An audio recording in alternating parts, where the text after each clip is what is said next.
আমি ধরে নিলাম তর্কের খাতিরে একজন খারাপ পুলিশ কর্মী বা হোয়াটসঅ্যাপার, তার বিরুদ্ধে আইনগত ব্যবস্থা হবে, ডিসিপ্লিনারি প্রসিডিংস আছে, অনেক কিছু হতে পারে।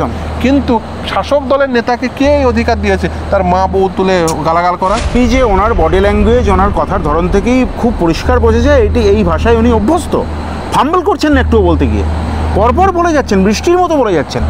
দেখুন, শাসক দলের নেতা, বর্তমানে শাসক দলের নেতা যারা রয়েছেন, তাদের এই যে নেতা হওয়ার জন্য একটা কোনো না কোনো বিশেষ গুণ প্রয়োজন। বর্তমান সময়কালে আপনি শাসক দলের এরকম নেতা পাবেন না যার কোনো একটা বিশেষ গুণ নেই। তাকে সেই মানুষটি মনে করেছেন, অর্থাৎ যে বোম বাঁধে বাসস্ট্যান্ড নিয়ে কী হবে, সেই মানুষটিকে রাজ্যের পুলিশ মন্ত্রী মনে করছেন ওই বিধানসভা ক্ষেত্র থেকে তৃণমূলের প্রতিনিধিত্ব করতে পারে। মানে বুঝতে পারছেন যে তৃণমূলের মানসিকতা কি। কত টাকা নিয়েছেন ফিরদৌস শামীম? কুণাল ঘোষ ভয়ঙ্কর অভিযোগ করেছেন। কত টাকাই বা নিয়েছেন বিকাশ রঞ্জন ভট্টাচার্য এসএসসি পরীক্ষার্থীদের কাছ থেকে?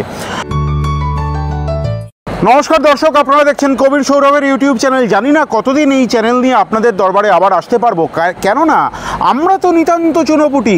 এবিপি আনন্দের সুমনদের মতো সারা পশ্চিমবাংলার সম্ভবত সব থেকে নামকরা এবং অন্যতম গুণী সাংবাদিক, তাকে চিঠি পাঠানো হচ্ছে, প্র্যাকটিক্যালি হুমকি চিঠি। অনুব্রত মণ্ডলের যে অডিও ক্লিপটি ভাইরাল, অশ্রাব্য অশালীনতম ভাষার, বাংলা ভাষার লজ্জা এবং মা বোনেদের কাছে আমাদের এই প্রতিবেদন বারবার করে পেশ করতে লজ্জা হচ্ছে, সেই অডিও ক্লিপটি যাতে শোনানো না হয়। আমি জানি না অডিও ক্লিপটি যিনি ঘটিয়েছিলেন, অর্থাৎ যিনি এই কথা বলেছিলেন, সেটা বড় অপরাধ নাকি অডিও ক্লিপটিকে প্রকাশ করা বেশি অপরাধ, এই বিষয় নিয়ে এবং একাধিক মামলায় কিন্তু জেরবার রাজ্য সরকার। আদৌ কি এসএসসি হবে, আদৌ কি ডিএ পাওয়া যাবে, এরকম একাধিক বিষয় নিয়ে আমরা কথা বলে নেব আইনজীবী ফিরদৌস শামীমের সঙ্গে। শামীম, আপনাকে স্বাগত জানাই। কি বলবেন, কি অবস্থা চলছে দাদা? দেখুন, মানে সত্যি সত্যি আমিও অবাক হয়ে যাচ্ছি।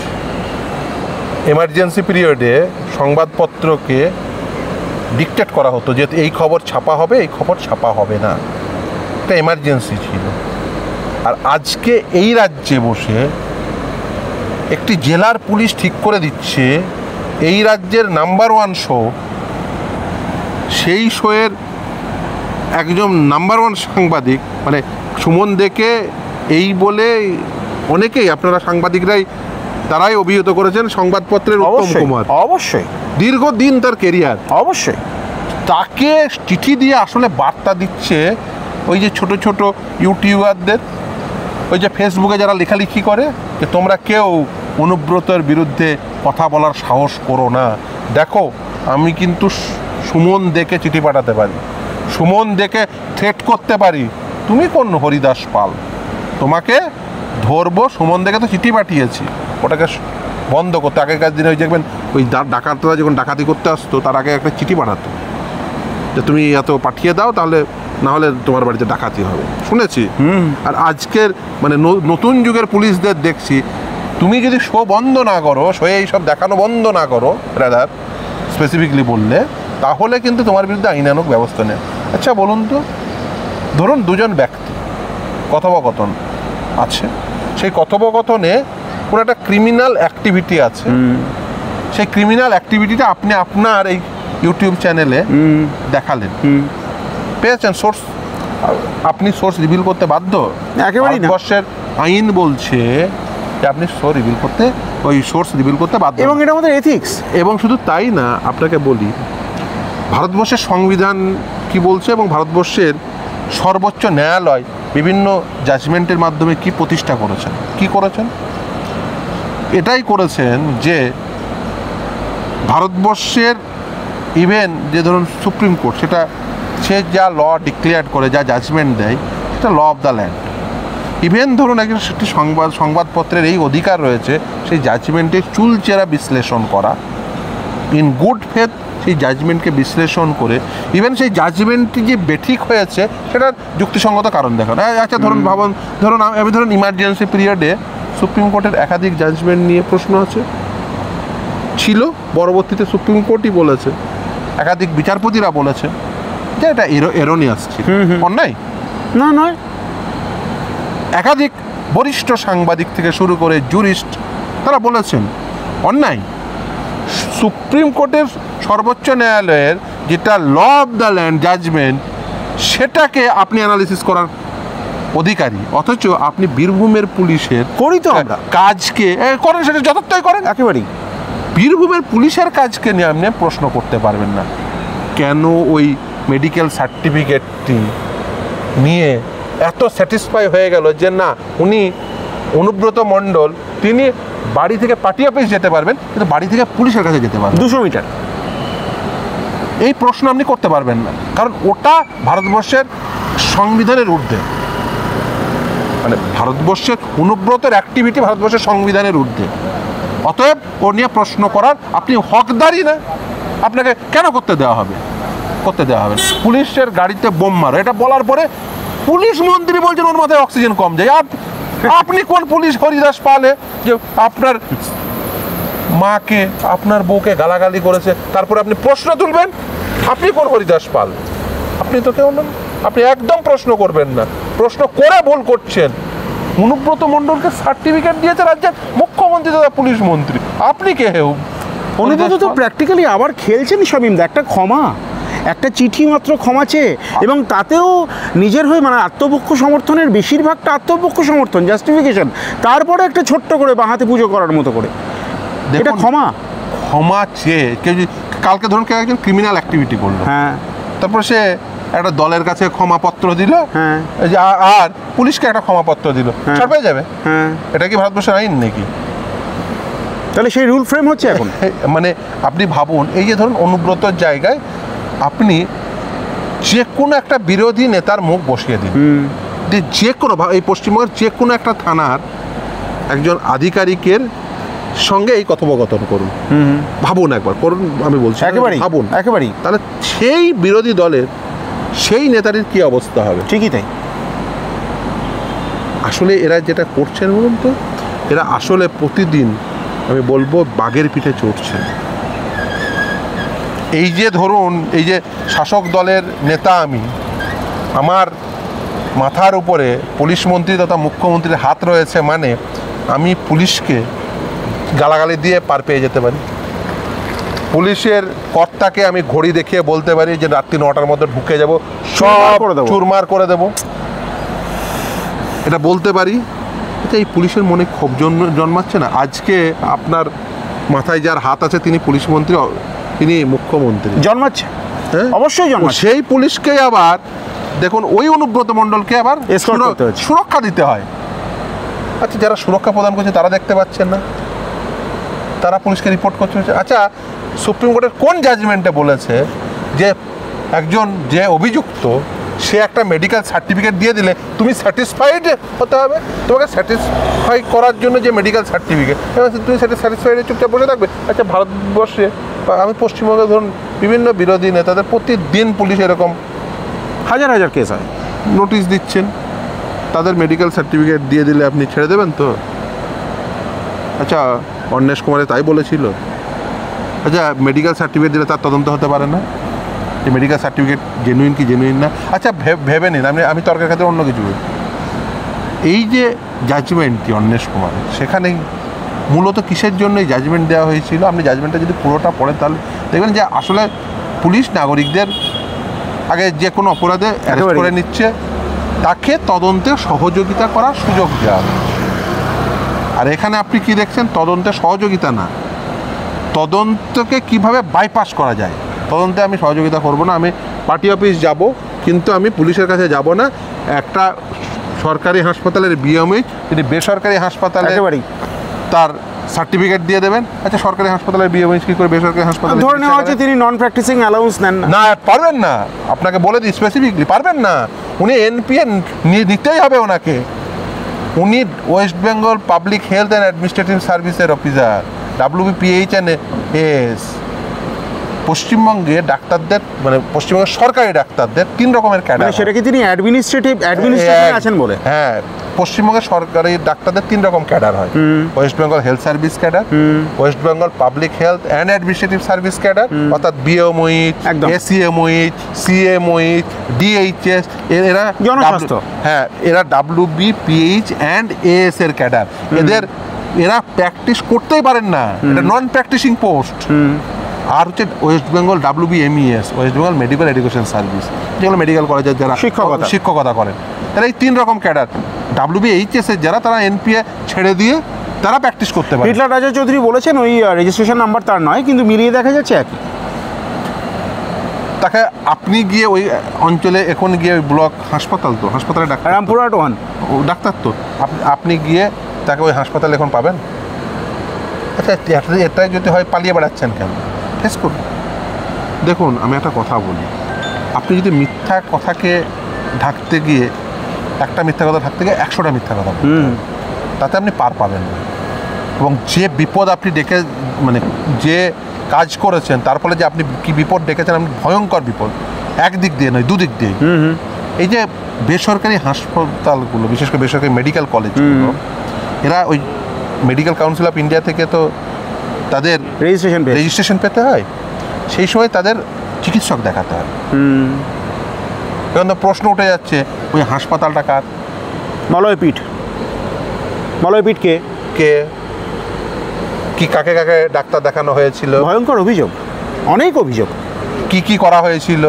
অনেক কথা তো তোলা যায়, প্রশ্ন তো থাকবে। প্রশ্ন আপনি ভাববেন না যে সুমন দেখে চিঠি পাঠিয়েছেন বলে লোকের সবাই প্রশ্ন করা। মলয়পীঠকে জানার জন্য আমাকে খুব দূরে তদন্ত করতে হবে না, জানে মানুষ মলয়পীঠকে, বীরভূম জানে, আমরা জানি। শুনুন, সেখানে অনুব্রত মণ্ডল মেডিকেল সার্টিফিকেট পাচ্ছে, এটা নিয়ে তদন্ত করার আবার কি আছে? এ নিয়ে লোকে জানে বোঝে যে কিসের জন্য এই মেডিকেল সার্টিফিকেট।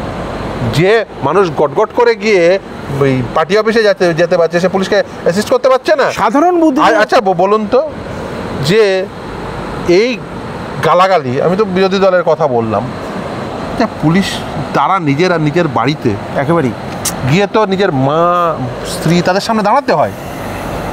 ঘটনাচক্রে আমি বা আপনিও তো পুলিশ সার্ভিসে থাকতে পারতাম।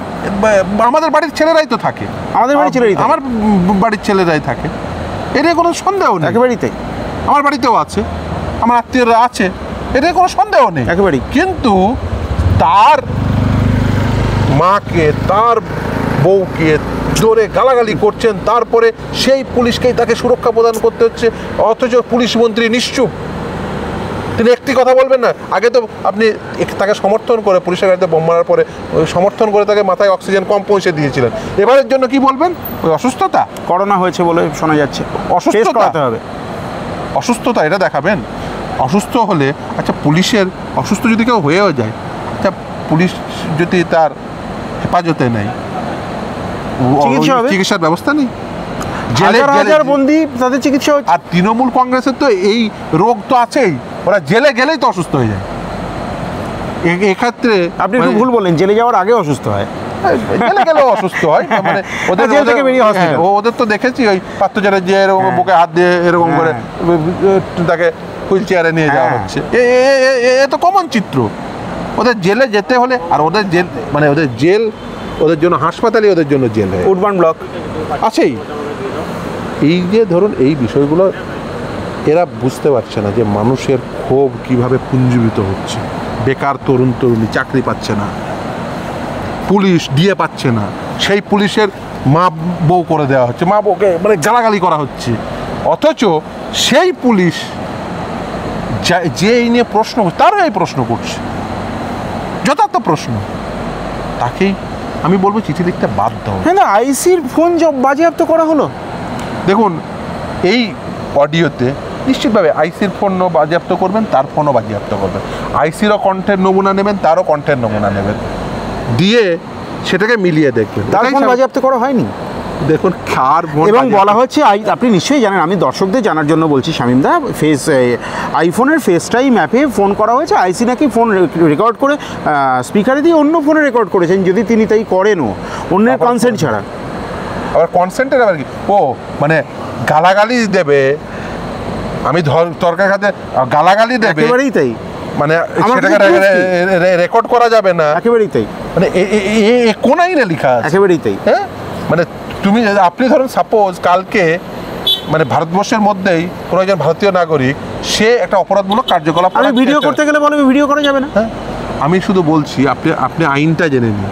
আইনটা হচ্ছে, যদি কোনো অপরাধ সংগঠিত হয় এবং সেই তথ্য যদি পান, এবং সেটা যদি চুরি করেও পান, সেই তথ্য সূত্র আপনি জানাতে বাধ্য নন। এই যে ধরুন, আপনাকে আমি উদাহরণ দিয়ে বলি, এই যে ধরুন এই যে চাকরি বাতিল হলো, কিছু তথ্য পাওয়া গেছিল রাইট টু ইনফরমেশন করে, কিন্তু সব তথ্য কি আরটিআই এর ফলে পাওয়া গেছিল? কিছু তথ্য তো কেউ না কেউ দিয়েছে। একেবারেই তাই। হ্যাঁ, কোনোদিন কোনো আদালত জিজ্ঞাসা করেছে আমাদেরকে যে এই তথ্যের সূত্র কি? তাহলে তার নিরাপত্তা বিঘ্নিত হবে। তার সেই তথ্যের সূত্র কি? কেউ না কেউ দিয়েছে, কোনো ডিআই না কেউ কোনো ডিআই দিয়েছে, কোনো শিক্ষা দপ্তরের কোনো না কোনো আধিকারিক দিয়েছে। হতে পারে সেটা মুখ্যমন্ত্রীর পাশের লোক, মুখ্যমন্ত্রী খুঁজে বেড়াক যে তার পাশের লোক চুরি চাই না, এরকম তো লোক তো এই সিস্টেমে নেই। অবশ্যই আছে। এই শিক্ষা দপ্তরে কি সবাই করাপ্ট না? একদম না। কেউ না কেউ তো চাই যে এই শিক্ষা ক্ষেত্রে দুর্নীতি না হোক। তারা তথ্য দিয়েছে যে এই কোভিড পিরিয়ডে এই এই এই করে সব চাকরি দেওয়া হচ্ছে, এই তার তথ্য এই ছাত্রছাত্রীদের তারা দিয়েছে, তারা সেটা নিয়ে এসে মামলা করেছে, 5টা আরটিআই করেছে, সেই তথ্য যেমন পেয়েছে সেই তথ্যও পেয়েছে। কেউ বলতে পারবেন যে ওই তথ্য তার নিরাপত্তা নিয়ম হচ্ছে যে সেই তথ্যটা সঠিক নাকি বেঠিক, ঠিক সঠিক নাকি বেঠিক তার তদন্ত হতে পারে, কিন্তু তথ্য সূত্র কি সেটা রিভিল করতে বাধ্য নাকি? আর তথ্য আপনি চুরি করেও পেতে পারেন। সঠিক তথ্য যদি সঠিক তথ্য হয়, চুরি করে পেয়ে তার আইনি গ্রহণযোগ্যতা এবং বৃহত্তর স্বার্থে অবভিয়াসলি সেটা এভিডেন্স হিসেবে আপনাকে গ্রাহ্য, অবশ্যই গ্রাহ্য।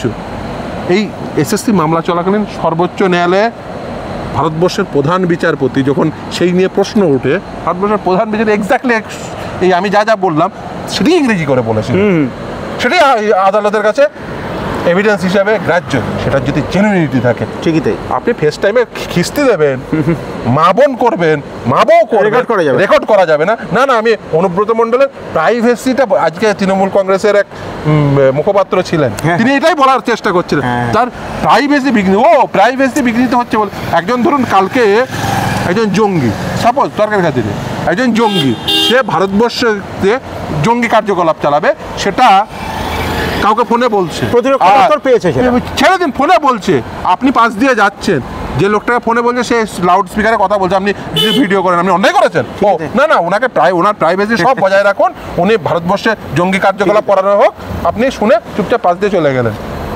এটা ভারতবর্ষের আইন? মানবাধিকারের অপলাপ, এটা ভারতবর্ষের আইন? একেবারেই তাই। এবং সেটা আইন হতে পারে?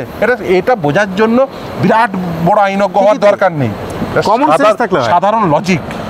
কিন্তু দুর্ভাগ্য কি বলুন তো, এই তৃণমূল কংগ্রেস করলে, এই শাসক দলের প্রতিনিধি হলে, এই যদি চোরেদের দলের প্রতিনিধি হন, চোরেদের দল যদি করেন, তাহলে কোনোভাবেই আপনি এই যুক্তিবোধ দিয়ে কোনো কিছুকে দেখতে পারেন, ওটাকে বন্ধক দিয়ে রাখতে হবে, ওটা বন্ধক দিয়ে রাখতে হবে। কিন্তু এবার হুইল চেয়ারের প্রসঙ্গ আসছিল, যে পার্থ চট্টোপাধ্যায় মাননীয় অত্যন্ত সম্মানের মানুষ, আমাদের প্রাক্তন শিক্ষামন্ত্রী, শিক্ষা দপ্তরকে গোটা রাজ্যকে কার্যত হুইল চেয়ারে চাপিয়ে দিয়েছেন। আমি বলতে চাইছি রাজ্যের বিরুদ্ধে একের পর এক মামলা। আপনি আমাকে বলুন, দর্শকদেরকে বলুন, আদৌ কি এসএসসিটা হবে? কারণ এরপরে যদি নোটিফিকেশন নির্বাচনের জারি হয়ে যায়, ফেব্রুয়ারি মাস চলে আসে, তাহলে রাজ্য সরকার হাত তুলে দেবে, কোর্টে বল চলে গেল। একদমই না, এই নিয়োগ 31শে ডিসেম্বরের মধ্যে সম্পূর্ণ করতেই হবে। চ্যালেঞ্জ হচ্ছে, চ্যালেঞ্জ তো হবে, সেটা তো নোটিফিকেশন আপনি শুরুতেই বলেছিলেন। হ্যাঁ অবশ্যই, আমি তো প্রথমেই বলেছি। এবং দেখুন, কিন্তু 31শে ডিসেম্বরের মধ্যে নিয়োগ করতে হবে। আমার চ্যানেলেই আপনি সেদিনই এক্সক্লুসিভলি বলেছিলেন, এবং আপনাকে আমি বলেছিলাম এটা হবে, এটা হওয়াটা স্বাভাবিক ছিল। কারণ হচ্ছে একজন কেন মেনে নেবে যে আমার তার জন্য নিয়োগ প্রক্রিয়া 90 নম্বরের হবে, একেবারেই, আর একজনের জন্য 100 নম্বরের? এটা কেন মেনে নেবে? ঠিকই তাই, সে মেনে নেবে না, স্বাভাবিক। এবং মেনে নেওয়াটাই অস্বাভাবিক বড়, একেবারেই। কিন্তু তাদের 31শে ডিসেম্বরের মধ্যে করতে হবে এই কারণ হচ্ছে 17 তারিখের সুপ্রিম কোর্টের যে নির্দেশ, সেই নির্দেশে স্পষ্টত বলা আছে, 17 এপ্রিলের নির্দেশে, যে 31শে ডিসেম্বর পর্যন্ত শিক্ষক শিক্ষিকারা যারা এখনো পর্যন্ত স্পেসিফিকলি টেন্টেড বলে চিহ্নিত হননি, তারা সার্ভিসটা করতে পারবেন সাবজেক্ট টু 31শে মের মধ্যে নোটিফিকেশন, যদিও 4টে নিয়োগের নোটিফিকেশন দেওয়া হয়নি, এবং 31শে ডিসেম্বরের মধ্যে নিয়োগ প্রক্রিয়া সম্পূর্ণ। যদি 31শে ডিসেম্বরের মধ্যে নিয়োগ প্রক্রিয়া সম্পূর্ণ না হয়, তাহলে যেটা হবে সেটা হচ্ছে কন্টেম্পচুয়াস অ্যাক্ট অথরিটিদের দ্বারা। তার ফলে কি হবে? আদালত অবমাননার মামলা, অসংখ্য আদালত অবমাননা হয়েছে তো। এটা হলে দেখুন, এটা ভাববেন না যে আদালত অবমাননা ইচ্ছা করে করা যায় না, আদালত অবমাননা হলে জেল যাত্রা হবে। আর সেই জন্যই তো আমরা আদালত অবমাননার নোটিশ দিয়েছি সেই জন্য এই নোটিফিকেশানটা যেহেতু ত্রুটিযুক্ত, এই রুল যেহেতু ত্রুটিযুক্ত, তাই সেটাকে চ্যালেঞ্জ করেছি। দেখুন, ভারতবর্ষে না এটা যদি কেউ ভেবে থাকে যে আমি স্বৈরাচারী হয়ে উঠব একটি অঙ্গরাজ্যে ক্ষমতায় থেকে, তাহলে কিন্তু, এবং সেটি শুধুমাত্র কিছু মানুষের যারা ক্ষমতাসীন কেন্দ্রে, তাদের একটু বদান্যতা নিয়ে কিছু ফেস টাইম হ্যাঁ ওই আমশাল পাঠিয়ে আপনার কথা আমশাল পাঠিয়ে আর একটু ফেস টাইমের, ওই ফেস টাইম এখন তো খুব বেশ চর্চায়। সেদিন মাননীয়া তিনিও এই ফেসবুক বলতে গিয়ে ফেস টাইম বলে এত ফেস টাইমের ইউজ করলে আমি তো বলবো, আমি তো মানে এই কেন্দ্রীয় তদন্তকারী সংস্থাকে যে মাননীয়ার ওই ফেস টাইমটা একটু একবার দেখে নিতে পারলে সমস্তটাই রিভিল হয়ে যাবে যে এই ঘটনাগুলোর মূলে আসলে কে রয়েছেন। আসলে এই ঘটনাগুলোর মূলে উনিই রয়েছেন। কিছুটা ওই আমশাল পাঠিয়ে, এটাও অপরাধ, এটাও দুর্নীতি, নৈতিকভাবে দুর্নীতি। অবভিয়াসলি আপনি ক্ষমতায় বসে আছেন রাজ্যে, দিল্লির কাউকে ওই আমশাল পাঠিয়ে বা ফেস টাইমে, সেটা সৌজন্যের জন্য না, সেটা নিজেকে বাঁচানোর জন্য, পাঠিয়ে আপনি জেলের বাইরে রাখছেন, এটাও কিন্তু সঠিক কাজ নয়, এটাও দুর্নীতি, এটা এক ধরনের দুর্নীতি। শামীমদা, আমি আইনজ্ঞ নই, আমি কোর্টে গিয়ে সাধারণ বিচার বুদ্ধি থেকে বলছি, একদম শেষ দিকে চলে এসেছি, সাধারণ বিচার বুদ্ধি থেকে বলছি। ধর্মাবতার, ফিরদৌস শামীম, বিকাশ ভট্টাচার্য, সুদীপ্তি সেনগুপ্ত, বিক্রম বন্দ্যোপাধ্যায়রা মামলা করলেন, আমরা নোটিফিকেশান জারি করে রিক্রুটমেন্ট করতে পারলাম না, ক্ষমা করুন, কী হবে? দেখুন, প্রথম কথা, মামলাকারী যারা, আমার পক্ষে লুবানা, আপনার মামলা করে সওয়াল করেছেন, না আমি কথার কথা বলছি। দেখুন, এরা মামলা কেন করতে হবে? আমরা আইনজীবীরাও কেউ মামলাকারী হচ্ছে যারা বঞ্চিত চাকরি প্রার্থী। এই বঞ্চিত চাকরি প্রার্থীদের হয়ে সওয়াল করি মাত্র, তাদের কথাগুলো আদালতের সামনে তুলে ধরি।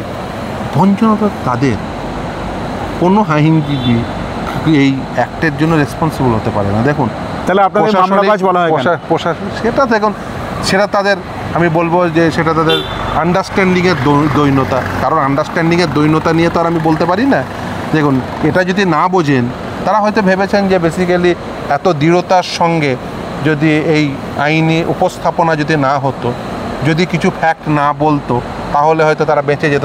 এটা তাদের মানে আন্ডারস্ট্যান্ডিংয়ের দৈন্যতা। তারা হয়তো ভাবেন যে এত বলিষ্ঠতার সঙ্গে যদি এরা এই মামলা করা দরকার কি, মানে চেম্বার থেকে ফিরত পাঠিয়ে দেওয়া আর কি।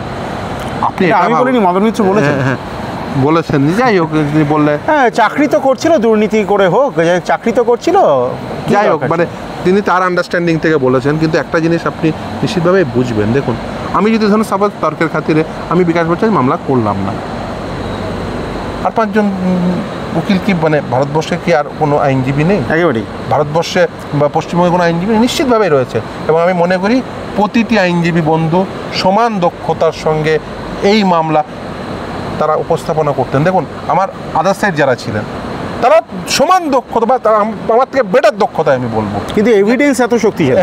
আমি দেখুন সেই মামলা উপস্থাপনা করেছেন। কিন্তু আপনি কি করবেন? ভারতবর্ষের আইন তো আর পরিবর্তন করতে পারবেন না। আমি সেই জন্য বোঝার সুবিধার জন্য আমি একটা কথা বলেছিলাম, দেখুন, আপনি পৃথিবীর মানে সর্বোৎকৃষ্ট আইনজীবী বলে যাকে মনে করছেন, তার মস্তিষ্কে পৃথিবীর সমস্ত আইনজীবীর বুদ্ধি যদি ঢুকিয়ে দেন, কোনোভাবেই সাদা খাতা পত্রিকাতা হবে না, ঠিক আছে? এবং তাকে পৃথিবীর সব সম্পদ দিয়ে দিলেও, ফলে যদি মানে প্রকৃত বিচার হয়, এটা বোঝার জন্য বিরাট কিছু মানে জুরিস্ট হওয়ার প্রয়োজন নেই।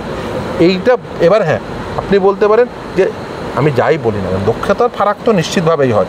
দেখুন, প্রফেশন এই শব্দটা, প্রফেশন এই শব্দটা প্রফিসিয়েন্সি অর্থাৎ দক্ষতার উপর নির্ভর করে। এই দক্ষতার পার্থক্য হতেই পারে, কিন্তু ফ্যাক্টর পরিবর্তন করতে পারবে একেবারেই, এটা তো ঠিক।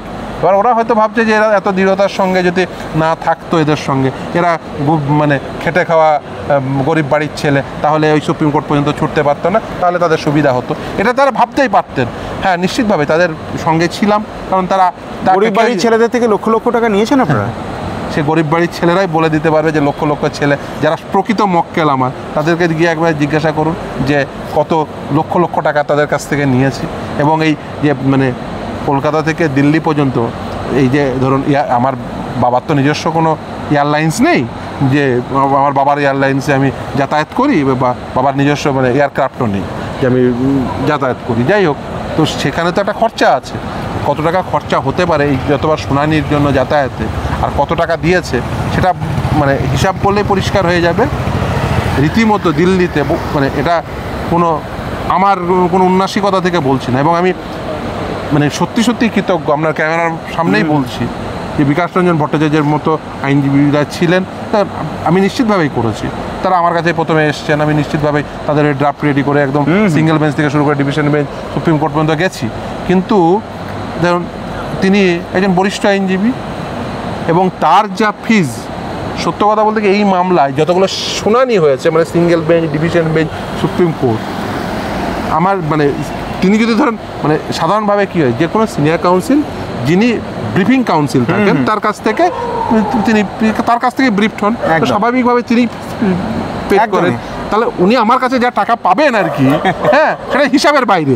হ্যাঁ, এই এসএসসি মামলায় মানে ব্রিফের পাহাড়, হ্যাঁ ব্রিফের অবভিয়াসলি আপনি আমার চেম্বারে তো যান প্রতিদিন, দেখেন যে কীভাবে ব্রিফ মানে জড়ো হচ্ছে। যাই হোক, তো এই তিনি একটি টাকা এই যে এসএসসি মামলায় অন ক্যামেরা বলছে একদম একটি টাকা নেননি। এই এসএসসির মামলায়, যে মামলায় বাতিল হলো, একটি টাকা জিজ্ঞাসা করবেন, মামলাকারীরা তো আছে, যারা মামলাকারী শেতাব থেকে শুরু করে নাসরিন থেকে শুরু করে তারা প্রতিদিন আসেন, তারা ক টাকা দিয়েছেন।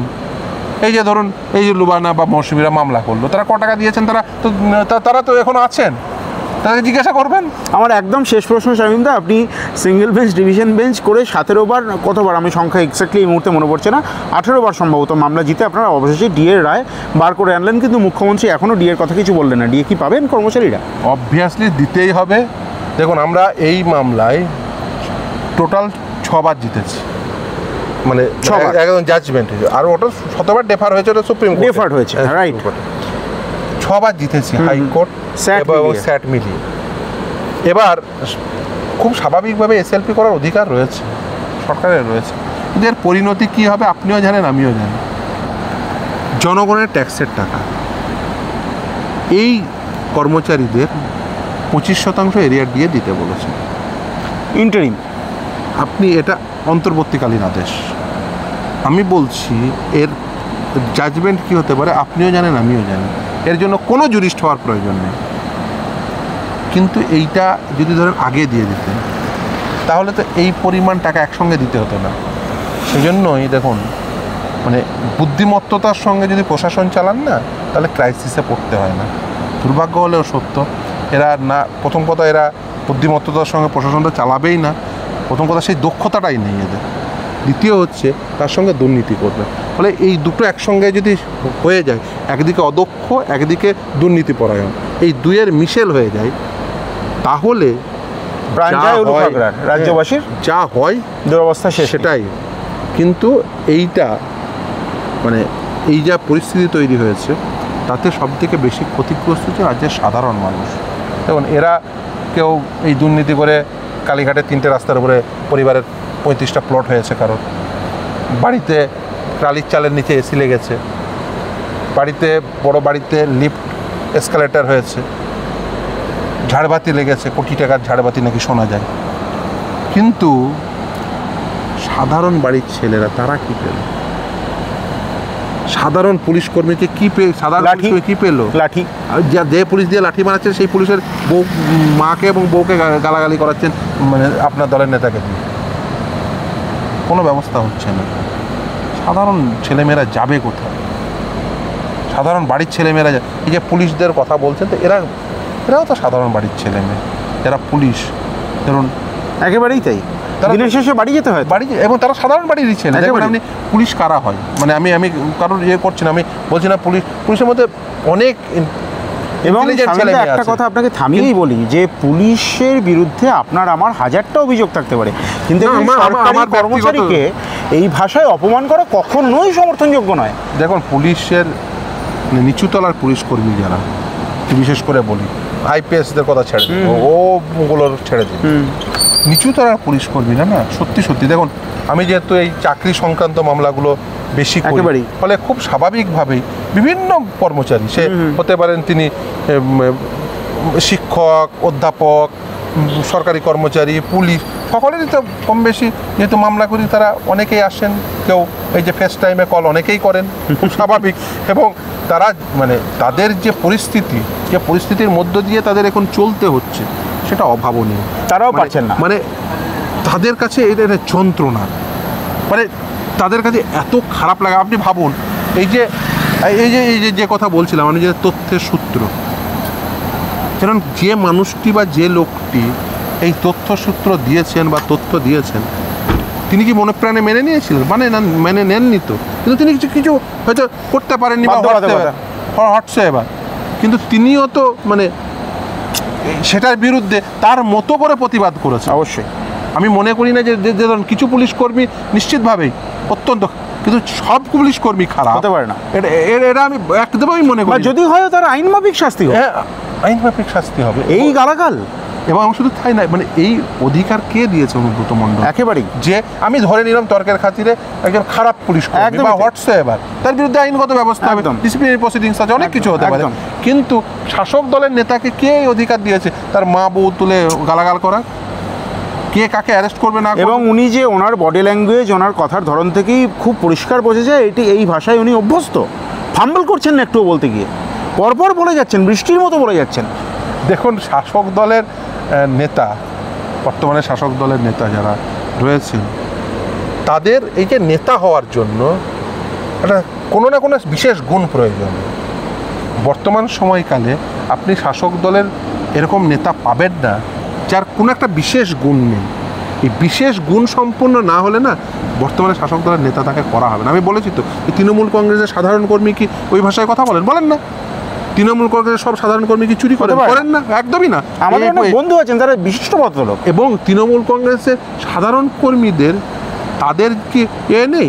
সব থেকে বেশি ডিপ্রাইভড সাধারণ কর্মীরা। দেখুন, এই রাজ্যে বৃহৎ পরিমাণ ভোট পেয়েছে তো তৃণমূল কংগ্রেস, কিছু চুরি করেছে, নিশ্চিতভাবে চুরি করেছে, কিন্তু ছিল তো তাদের মধ্যে কি সবাই চোর?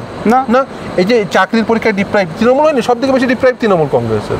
এরকম ব্যক্তিগতভাবে অনেক তৃণমূল পরিবারে চলে গেছে, তারা সব থেকে বেশি ডিপ্রাইভ হয়েছে। তারাই এসে বলে তাদের টাকা গেল, আমও গেল, ছাড়াও গেল। হ্যাঁ, এবং শুধু তাই না, টাকা দিতে পারেনি বলে তাদের চাকরি হয়নি। হ্যাঁ, তাও হয়েছে। ফলে এই যে ছেলেমেয়েরা যারা ডিপ্রাইভ হচ্ছে, তৃণমূলের সাধারণ কর্মী যারা, তাদের নেতাই করা হবে না যদি বিশেষ গুণ না থাকে। এই কিছু বিশেষ গুণ থাকতে হবে, আয়দা চুরি করতে জানতে হবে, অথবা গালাগালি দিতে জানতে হবে, অথবা বোম মারতে জানতে হবে। এই বিশেষ গুণ আপনার মনে থাকবে নিশ্চিতভাবেই। রাজ্যের পুলিশ মন্ত্রী বলছেন, কি বলছেন, যে তুই বাস স্ট্যান্ড নিয়ে কী করবি? তুই তো বোম বাঁধবি, তুই তো বোম মারিস। এই পুলিশ মন্ত্রী জানে বোম বাঁধে বোম মারে একজন তৃণমূলের কর্মী, তারপরে তো তাকে টিকিট দিয়েছেন, বিধানসভার মনোনয়ন দিয়েছেন। আমি বুঝতাম, দেখুন, আপনি যদি মনোনয়ন না দিতেন, মানুষ তো মানুষ নির্বাচিত করেছে, এটা আপনি বলবেন, কিন্তু তার আগে তো মানুষ নির্বাচিত করার আগে আপনি তাকে মনোনীত, আপনি মনে করেছেন এই তৃণমূল কংগ্রেসের প্রতিনিধিত্ব বিধানসভার অভ্যন্তরে করতে পারে, সেই মানুষটি মনে করেছেন। অর্থাৎ যে বোম বাঁধে বাস স্ট্যান্ড নিয়ে কী হবে, সেই মানুষটিকে রাজ্যের পুলিশ মন্ত্রী মনে করছেন ওই বিধানসভা ক্ষেত্র থেকে তৃণমূলের প্রতিনিধিত্ব করতে পারে। মানে বুঝতে পারছেন যে তৃণমূলের মানসিকতা কী? কারণ এখান থেকে পরিষ্কার তৃণমূলের মানসিকতা। এটাই তৃণমূল কংগ্রেস, এটাই তৃণমূল কংগ্রেসের নেতা। আমরা এতক্ষণ কথা বললাম ফিরদৌস শামীমের সঙ্গে, অনেকগুলো বিষয় আমরা টাচ করে যাওয়ার চেষ্টা করলাম। কত টাকা নিয়েছেন ফিরদৌস শামীম? কুণাল ঘোষ ভয়ঙ্কর অভিযোগ করেছেন। কত টাকাই বা নিয়েছেন বিকাশ রঞ্জন ভট্টাচার্য এসএসসি পরীক্ষার্থীদের কাছ থেকে? বিস্তারিতভাবে বললেন ফিরদৌস শামীম। এবং ডিএ কি পাবেন সরকারি কর্মচারীর? আদৌ কি এসএসসি হবে? অনুব্রত মণ্ডলের ঘটনা কি আস্তে আস্তে আমাদেরকে এমার্জেন্সির দিকে এগিয়ে নিয়ে যাচ্ছে? অঘোষিত এমার্জেন্সি? একাধিক বিষয়ে বিস্তারিতভাবে কথা বললেন ফিরদৌস শামীম। এবং এরকম আরও এক্সক্লুসিভ কন্টেন্টস থাকার জন্য আপনার চোখ থাক কবির সৌরভের ইউটিউব চ্যানেলে। নমস্কার।